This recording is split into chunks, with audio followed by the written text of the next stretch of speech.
Parlons musique quelques instants. Parce qu'il y a quelque chose de très spirituel dans la musique. Dans le sens que la musique, en tant que telle, exerce une influence sur nos pensées, nos émotions, sur notre perception, que ce soit des autres, de la vie en général. Donc, la musique exerce vraiment une grande influence selon le style et les paroles qui sont chantées. C'est pour ça que lorsque tu deviens chrétien, tu ne peux plus écouter de la musique comme tu l'écoutais auparavant parce que ta conscience des paroles que tu écoutes, c'est comme s'il y a une conscience qui vient parce qu'avant, avant ça, tu pouvais écouter n'importe quelle musique sans nécessairement comprendre les paroles, surtout nous, vu qu'on est francophone, on ne cherchera pas nécessairement à écouter les paroles dans une autre langue. Mais quand on est chrétien, on n'est plus capable de faire ça. Parce qu'on se rend compte que la musique qu'on écoute va produire des effets sur notre corps, sur notre état d'esprit ou notre état d'âme. Puis quand on va écouter de la louange, bien, ça va nous faire du bien. C'est comme si ça va nous rapprocher de Dieu. Et ça, c'est vraiment l'effet de la musique. Puis, on sait généralement tous que la musique, c'est une industrie que le diable s'est vraiment attribué dans notre monde. Puis, de plus en plus, le côté sombre en est exposé. Mais il faut savoir qu'à la base, c'est Dieu qui a créé la musique. Et si tout ce que Dieu a créé, il l'a créé pour sa gloire, ça veut dire que la musique, c'est appelé aussi à être une expression de la gloire de Dieu. Amen. Mais on sait que le diable essaie toujours de voler qu'est-ce que Dieu crée pour le pervertir, pour lui donner un autre sens qui va l'orienter vers lui. Donc, nous, notre rôle en tant qu'Église de Jésus-Christ, eh bien, c'est de rétablir les choses selon le plan originel que Dieu lui avait attribué. Vous comprenez? Donc ça, c'est l'autorité qu'il nous a donnée. C'est la gouvernance que nous avons sur la terre. Puis on est appelé à le faire aussi avec la musique. Donc, on est appelé à ce que l'industrie de la musique du royaume exerce une plus grande influence que l'industrie de la musique du monde. Donc ça, c'est notre appel ici-bas. C'est pour ça qu'on doit réaliser la puissance qu'on libère au travers le son qui sort, que ce soit des instruments ou que ce soit de notre bouche pour adorer le Seigneur. Que ce soit dans notre maison, que ce soit sur notre lieu de travail, que ce soit quand tu es toute seule en voiture, dans tes temps de prière ou en communauté. L'adoration, c'est une arme puissante qui a le pouvoir d'amener le royaume de Dieu et son influence. Parce que Dieu a dit qu'il siège dans la louange de son peuple. Amen. Puis, Dieu, il ne veut pas seulement être loué pour être élevé. Donc, oui, on le sait nécessairement, l'adoration va élever Dieu. Mais c'est aussi une stratégie de combat dans le sens que lorsque Dieu est élevé, le diable n'a pas le choix d'être abaissé. Amen. Donc, lorsque tu élèves Dieu dans tes circonstances n'ont pas le choix d'être abaissées. Même David a dit dans Psaume 97:5, « Les montagnes se fondent comme la cire devant l'Éternel, devant le Seigneur de toute la terre. » Il est le Seigneur de toute la terre. Cessons d'attribuer la puissance à l'ennemi sur la terre. On a entendu dire qu'il est le Dieu de ce monde ou le prince de ce monde. Mais Dieu, l'Éternel Dieu, est le Seigneur de toute la terre. Et les montagnes se fondent comme la cire devant lui. Et ça veut dire qu'il en est aussi pour tes circonstances. Elles doivent se fondre comme de la cire devant l'Éternel qui est tout-puissant. Et ça, David l'avait compris. C'est pour ça qu'à un moment donné, il a dit, « Je m'écrie, loué soit l'Éternel, et je suis quoi? Délivré de mes ennemis. » Donc, il avait compris la puissance de la louange au milieu de ces champs de bataille. Lorsqu'on regarde la définition de louer, dans l'hébreu, c'est le mot halal. Dis avec moi halal. Ça veut dire briller, glorifier, vanter, célébrer avec extravagance. Des fois, vous pouvez trouver des gens extravagants quand ils louent, mais c'est ça louer. C'est pas juste chanter, c'est pas juste célébrer, mais c'est célébrer avec extravagance, avec même folie, ça va dire. Et c'est ce que David faisait aussi, il dansait devant l'Éternel avec folie. Et c'est ce qui attire la présence de Dieu. C'est ce type de louange que Dieu recherche. Pourquoi? Parce que c'est une louange qui vient du cœur. De tout ton cœur, si tu loues l'Éternel de la façon que tu es, eh bien, Dieu, ça attire sa présence. Ensuite, qu'est-ce que la Bible nous démontre avec la louange? C'est ce qu'on va voir ce matin, quelques éléments. Dans un premier temps, c'est que la louange était positionnée dans la Bible de façon stratégique dans les conquêtes et les combats.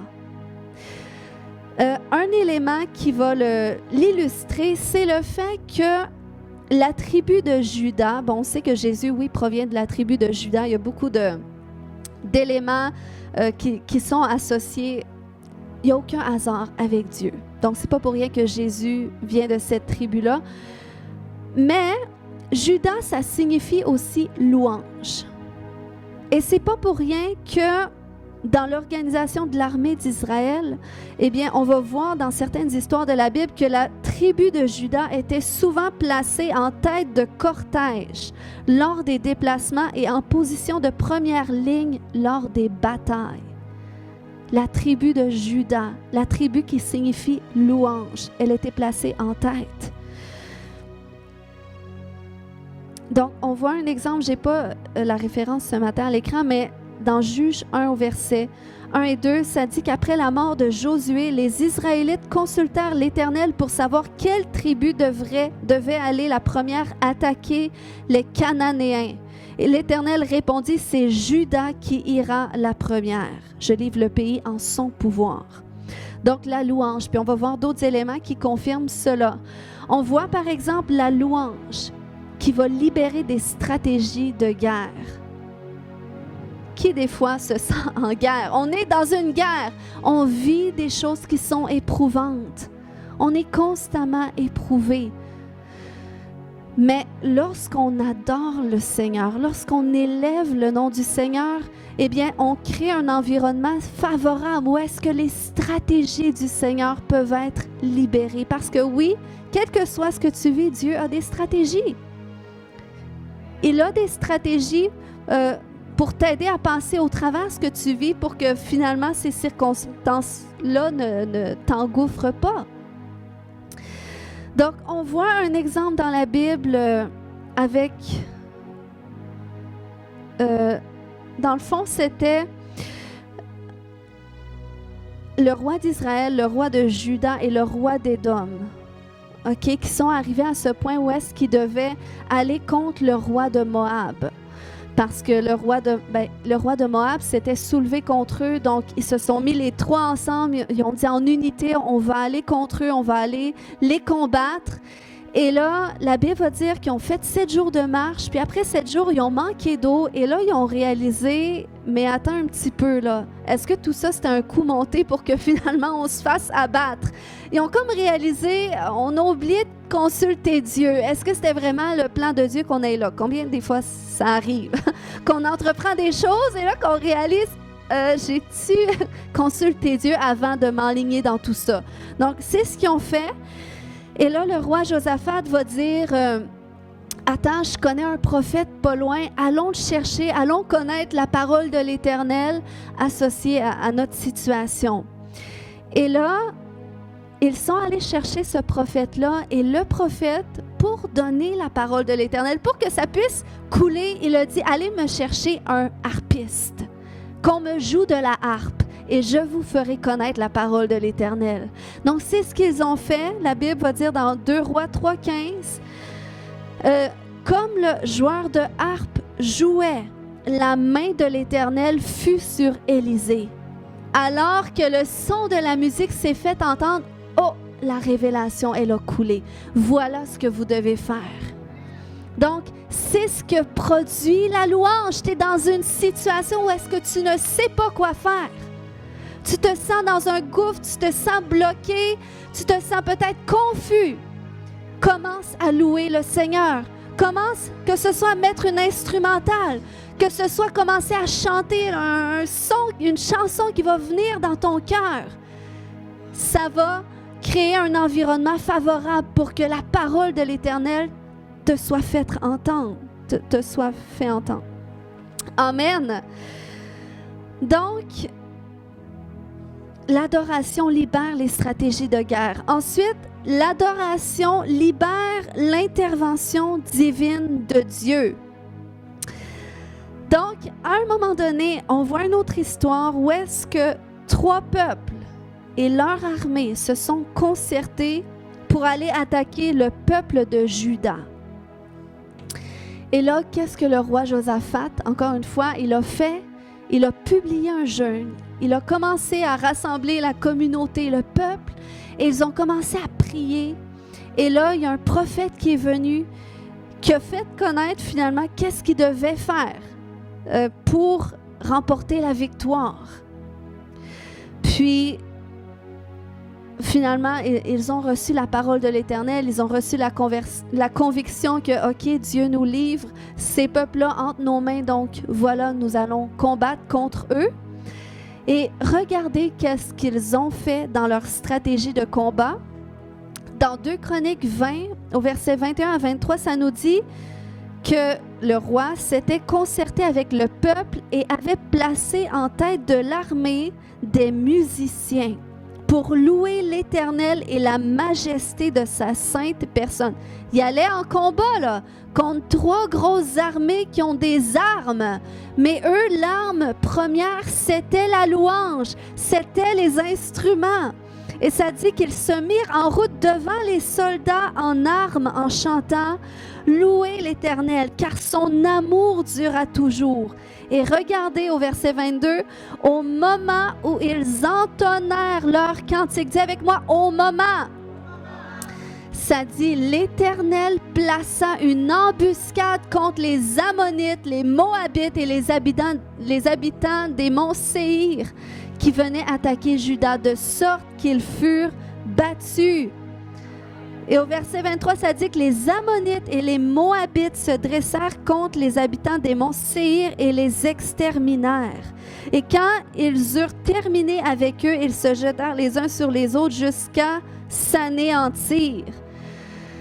Donc, c'est n'importe quoi. C'est 3 peuples qui s'unissent ensemble pour combattre le peuple de Juda. Mais le peuple de Juda qui ont choisi de mettre le Seigneur en premier avec cette stratégie dont on met la louange devant. La louange passe devant les soldats, passe devant les armes. Et au moment où est-ce qu'ils ont commencé à louer le nom du Seigneur, eh bien, les ennemis qui étaient ensemble, finalement, ils ont commencé à s'entretuer. Donc, c'est la confusion qui est venue dans le camp de l'ennemi. Et lorsque tu te sens comme ça, oppressé, que des choses qui viennent contre toi, que là, tu te sens peut-être déstabilisé, tu te sens désorganisé, l'ennemi cherche à te confondre. Eh bien, sais-tu que par ta louange, tu peux amener la confusion dans son camp? Amen. Et c'est ce qu'on doit réaliser. Ça, c'est la louange. Et ça, c'est la foi qu'on place dans le Dieu d'Israël, parce que c'est ce que notre louange va témoigner. Où est-ce qu'on place notre foi? C'est en Dieu. Ce combat-là appartient à Dieu, donc je vais le mettre en premier. Je vais l'élever. Je vais élever son nom. Même si je ne le sens pas, même si j'ai peur, même si je me sens perturbée, je vais le louer, je vais l'adorer. Je ne peux pas vous dire combien de combats que c'est par la louange que j'ai dû vaincre, justement, c'est des fois des oppressions démoniaques. Ou est-ce que je ne savais pas comment prier parce que je savais il y a une lourdeur, c'est spirituel. Eh bien, c'était la louange qui faisait taire l'ennemi, qui faisait briser le joug de l'ennemi. Amen. Donc, la louange fait taire l'ennemi. Regardez qu'est-ce que David avait déjà dit encore une fois dans Psaume 8.3. De la bouche des enfants et des cris des nouveau-nés, tu fais jaillir la louange qui confond tes adversaires pour imposer le silence à ceux qui, chargés de haine, se rebellent contre toi. Amen. Donc, la louange produit le silence de l'ennemi. J'ai déjà entendu un prédicateur dire que de la louange aux oreilles du diable, c'est comme un silement très intense que tu mets dans ses oreilles. Il peut pas rester, il n'est pas capable. Donc, si tu peux réaliser que quand tu es à l'église le dimanche, que tu loues le Seigneur et que tu es en train de mener un combat où est-ce que tu élèves le nom du Seigneur, puis il n'y a pas le choix de se passer quelque chose en ta faveur. Amen! Et c'est la même chose si tu loues le Seigneur dans ton travail. Tu vis des choses difficiles. Tu vas à la salle de bain quelques minutes, tu commences à adorer le nom du Seigneur. Tu élèves son nom pour que l'atmosphère change. Amen. C'est le Dieu que nous servons. Je sais que ça peut paraître insensé, ça peut paraître fou, mais la louange, c'est quelque chose de fou. OK?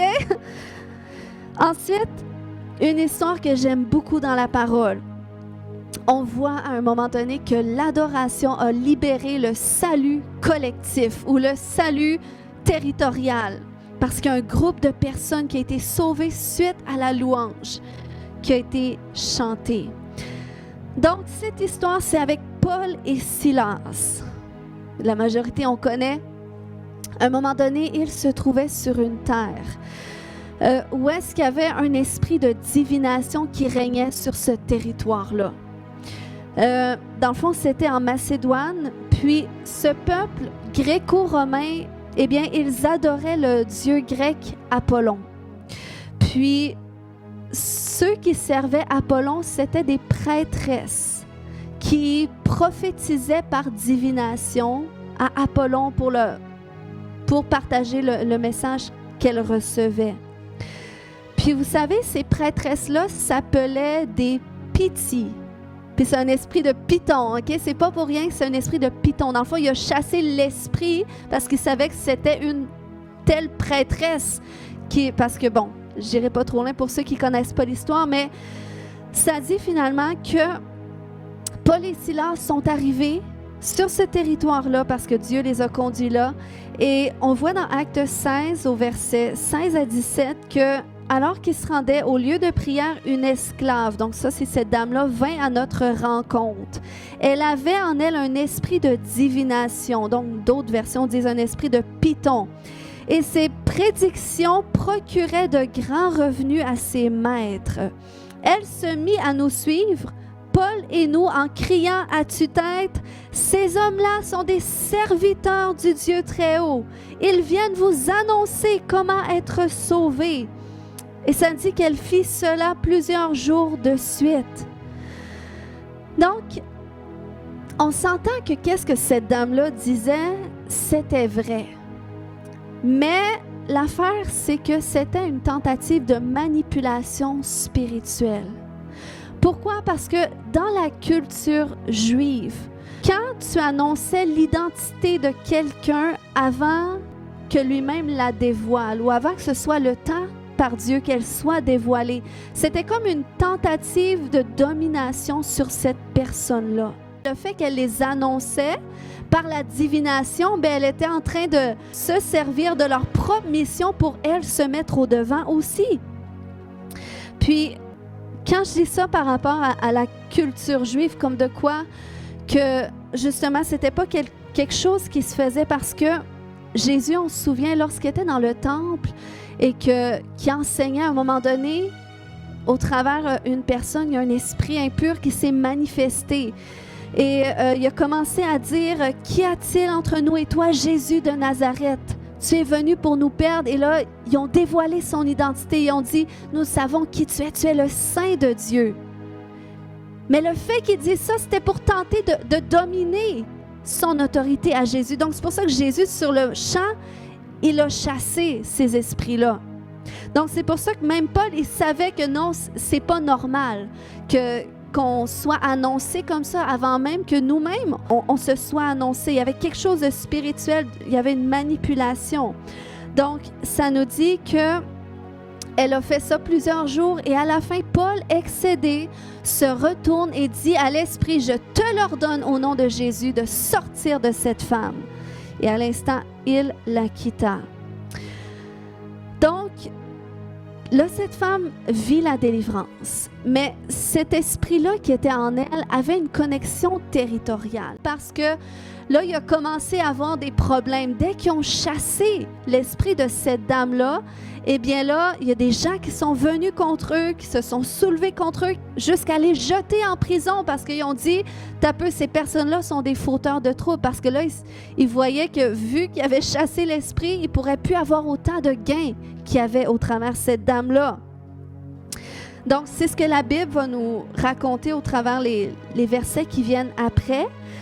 Puis, si je m'en vais, par exemple, dans Acte 16, à partir du verset 23, ça va dire que, OK, on les roua de coups, on les jeta en prison, le gardien reçut l'ordre de les surveiller de près, et ça dit après que pour se conformer à la consigne, il les enferma dans le cachot le plus reculé et leur attacha les pieds dans des blocs de bois. Et voyez qu'est-ce qu'ils ont fait, parce que là, ils étaient en douleur, ils s'étaient fait battre, rouer de coups, tout ça. Mais regardez qu'est-ce qu'ils vont faire au milieu de la nuit. Paul et Silas priaient et chantaient les louanges de Dieu. Donc, ils étaient en douleur. Peut-être qu'ils ne comprenaient pas qu'est-ce qui se passait parce qu'ils avaient vraiment reçu une révélation de Dieu d'aller en Macédoine. Mais là, tout à coup, ils font une délivrance, mais ils se font jeter en prison. Mais peu importe leurs conditions, ils commencent à élever le nom de Jésus, à remplir l'atmosphère des louanges à Dieu. Et voyez, au verset 26, tout à coup, un violent tremblement de terre secoua la prison jusque dans ses fondations. Toutes les portes s'ouvrirent à l'instant même et les chaînes de tous les prisonniers se détachèrent. Donc, ce n'était pas seulement leur délivrance, mais de tous ceux qui étaient captifs autour. Le gardien se réveilla en sursaut et vit les portes de la prison grandes ouvertes. Alors il tira son épée et allait se tuer, car il croyait que ses prisonniers s'étaient enfuis. Mais Paul lui cria de toutes ses forces, « Arrête! Ne te fais pas de mal, nous sommes tous là. » Le gardien demanda des torches, se précipita dans le cachot et tremblant de peur, se jeta aux pieds de Paul et de Silas. Puis il les fit sortir et leur demanda, « Messieurs, que dois-je faire pour être sauvé? » On s'entend-tu que c'est suite à de la louange? OK? Et là, il leur a dit, « Crois au Seigneur Jésus et tu seras sauvé. Il en est de même pour toi et pour les tiens. » Et ils lui annoncèrent la parole de Dieu. La louange a ouvert le chemin à lui et à tous ceux qui vivaient dans sa maison. Et à l'heure même, en pleine nuit, le gardien les prit avec lui et les lava leurs blessures. Il fut baptisé aussitôt après, lui et tous les siens. Puis il fit monter Paul et Silas dans sa maison, leur offrit un repas, se réjouit avec toute sa famille d'avoir cru en Dieu. Donc ça, c'est le Dieu que nous servons. Vous voyez la louange commune, se sont mis d'un commun accord à louer, à adorer le nom du Seigneur, même s'ils ne comprenaient pas ce qu'ils vivaient. C'était injuste, ils étaient en douleur, mais ils élevaient le nom de Jésus. Et non seulement eux, ils ont été délivrés, mais tous les captifs aussi. Et il n'y a pas seulement eu un salut individuel, mais un salut collectif. Tous les siens ont été sauvés parce que la louange, l'adoration a ouvert le chemin. Amen. Donc, voilà les effets que ça produit lorsqu'on mène nos combats de façon stratégique, en mettant le Seigneur devant, en élevant son nom. Et ça témoigne de notre foi. Si tu as la foi, l'ennemi, peu importe, il ne réussira pas à t'avoir.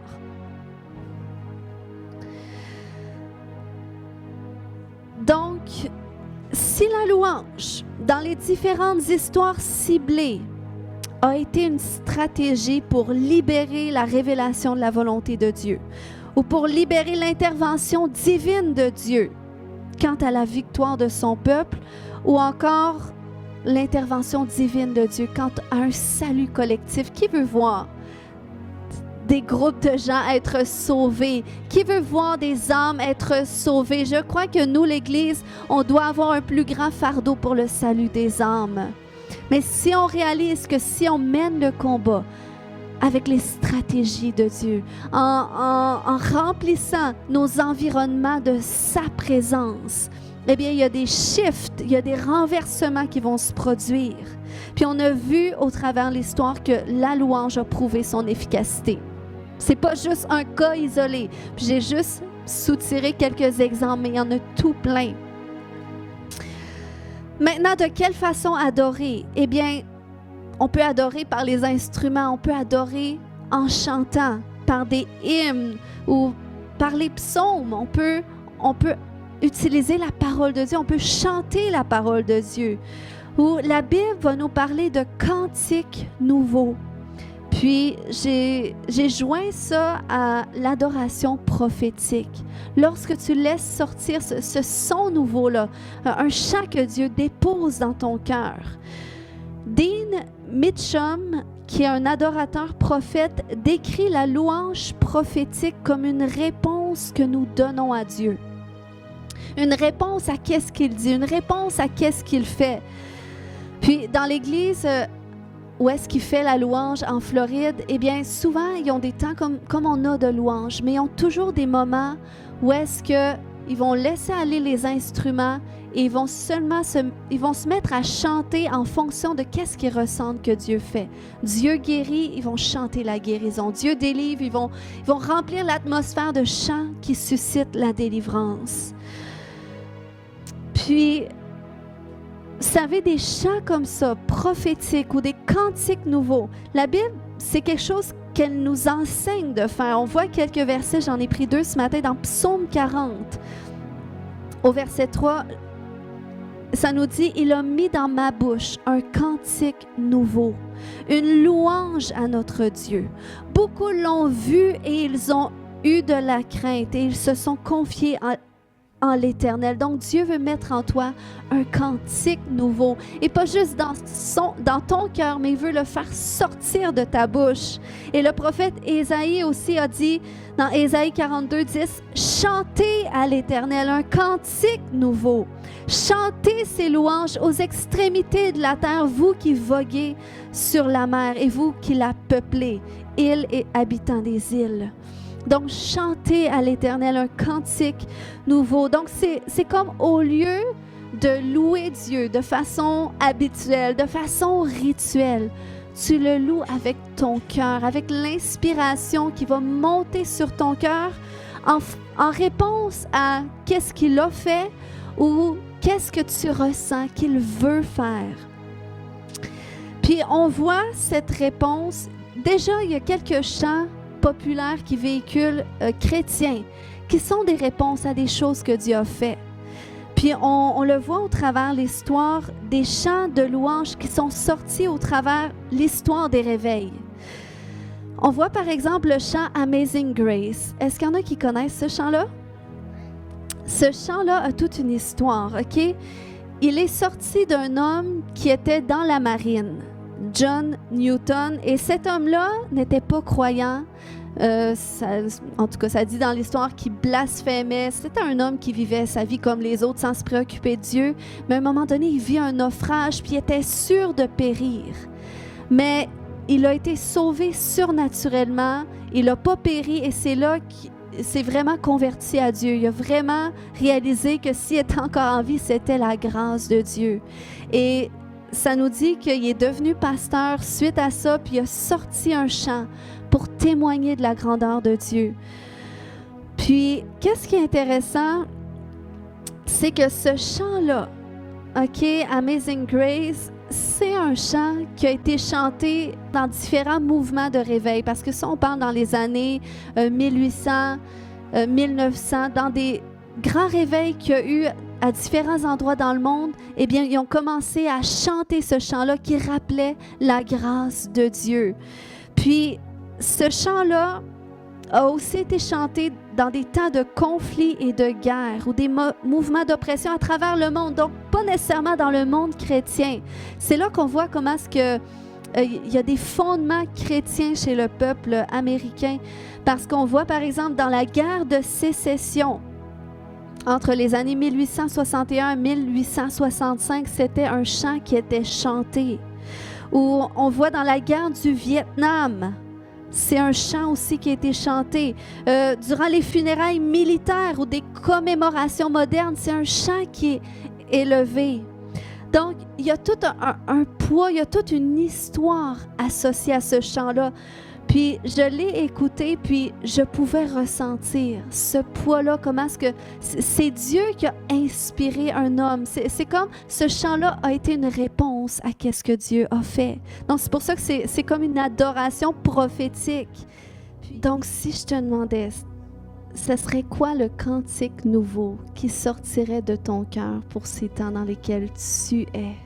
Ce serait quoi ce cantique nouveau? Puis, je te donne ça comme devoir dans tes temps avec le Seigneur, de laisser monter ce chant nouveau-là, de connecter ton cœur au sien pour qu'il puisse faire monter un chant nouveau.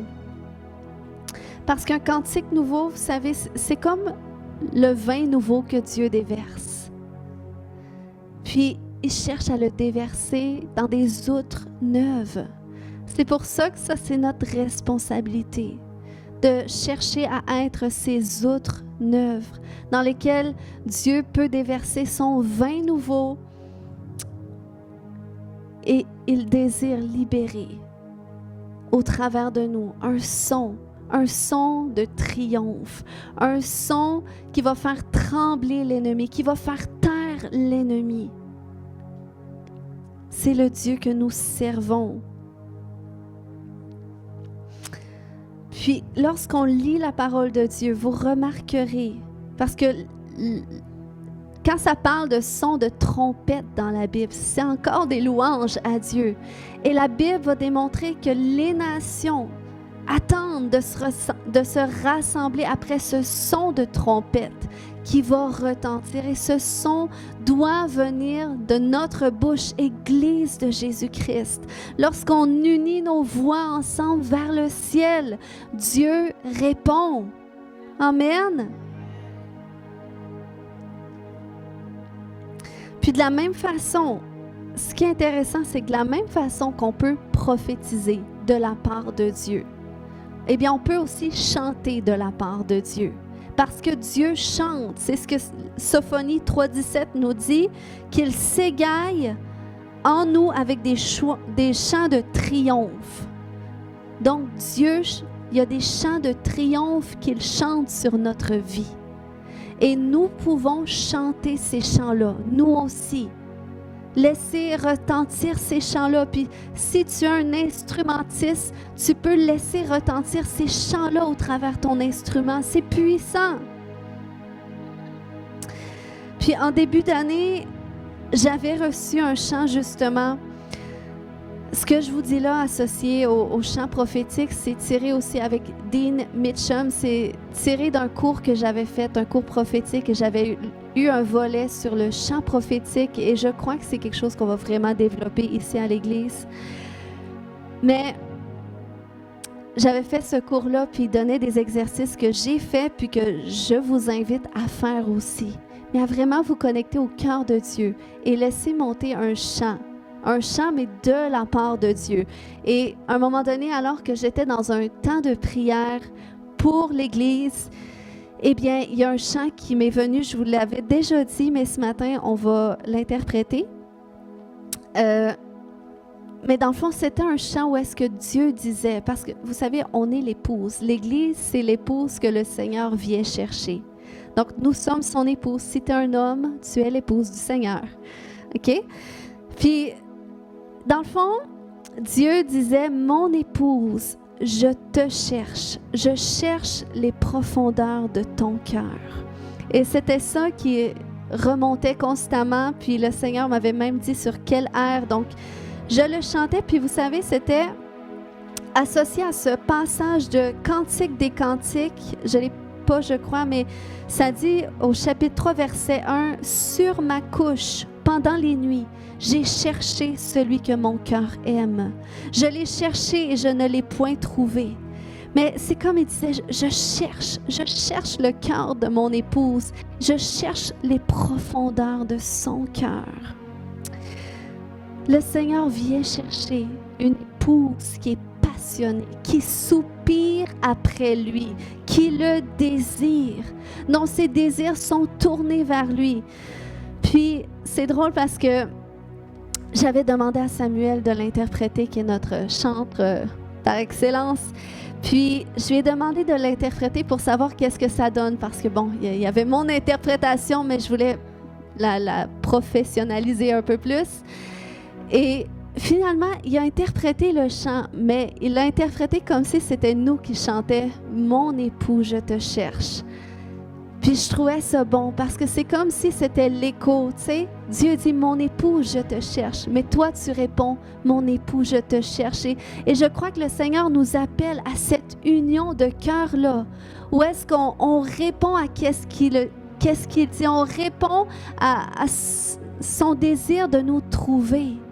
Et nous aussi, on le cherche comme lui nous cherche. Et c'est dans cet endroit-là que nous nous trouvons mutuellement. N'est-ce pas beau? C'est vraiment une histoire d'amour avec le Seigneur. Il nous veut dans cette union-là. C'est cette union-là qui nous transforme. Et c'est cette union-là qui fait de nous des outres neuves, dans lesquelles il déverse son vin nouveau, dans lesquelles il déverse ses chants de triomphe et de délivrance, et qui attire les nations sur sa sainte montagne, à l'Église Le Centre. Amen! Alléluia! Donc, ce matin, on va le chanter. Avec Samuel, on va le chanter. Puis, il va chanter comme si c'est nous qui répondons à Dieu. Mais j'aimerais que tu prennes conscience que Dieu dit « Mon épouse, je te cherche. Ma fille, mon fils, je te cherche. Je cherche les profondeurs de ton cœur. » Puis on va lui répondre ce matin. On va laisser monter ce cantique nouveau en tant qu'Église ce matin. Puis crois qu'alors que tu adores Dieu, alors que tu élèves Dieu, je ne sais pas qu'est-ce que Paul et Silas chantaient, mais peut-être pas qu'ils chantaient pour leur délivrance, mais qu'ils élevaient simplement le nom de Dieu et que Dieu a répondu par la délivrance. Donc, Dieu va répondre par le renversement de circonstances en ta faveur. Amen. Alors, si le cœur t'en dit, si tu veux t'avancer alors qu'on fait ce chant, si tu sens de te prosterner, parce que je crois que le Seigneur veut raviver la passion dans le cœur de son Église. Il veut raviver la passion, il veut raviver ce cœur qui le cherche. Il dit, vous me chercherez, vous me trouverez si vous me cherchez de tout votre cœur. Il est là ce matin, il est là et il te cherche aussi ce matin. Il te cherche ce matin. Il cherche les profondeurs de ton cœur, même ces endroits de ta vie. Peut-être que tu veux cacher. Il les cherche comme il cherchait Adam et Ève dans le jardin, même après avoir péché. Il les cherchait quand même parce qu'il est après ton cœur, parce qu'il t'aime. Il est après sa relation avec toi. Et laisse-le te trouver ce matin. Laisse-le t'embrasser ce matin. Laisse-le entrer dans une communion plus profonde avec toi aujourd'hui. Parce que oui, il veut déverser un vin nouveau dans ta vie. Il veut déverser une pluie fraîche dans ta vie. Il veut que tu vives les percées que tu espères. Alléluia, mais il désire ton cœur. Il désire tout de toi. Alléluia, Koremata. Si tu es à cet endroit ce matin, tu dis, j'aimerais tout donner à Dieu. Je veux lui donner tous ces endroits de ma vie. Même ceux que je suis moins fière, je veux tout lui donner. Tu peux venir devant ce matin et je vais m'unir à toi. Ce matin, je vais croire que Dieu va faire un déversement frais sur ta vie. Alléluia. Kaya shoto matede.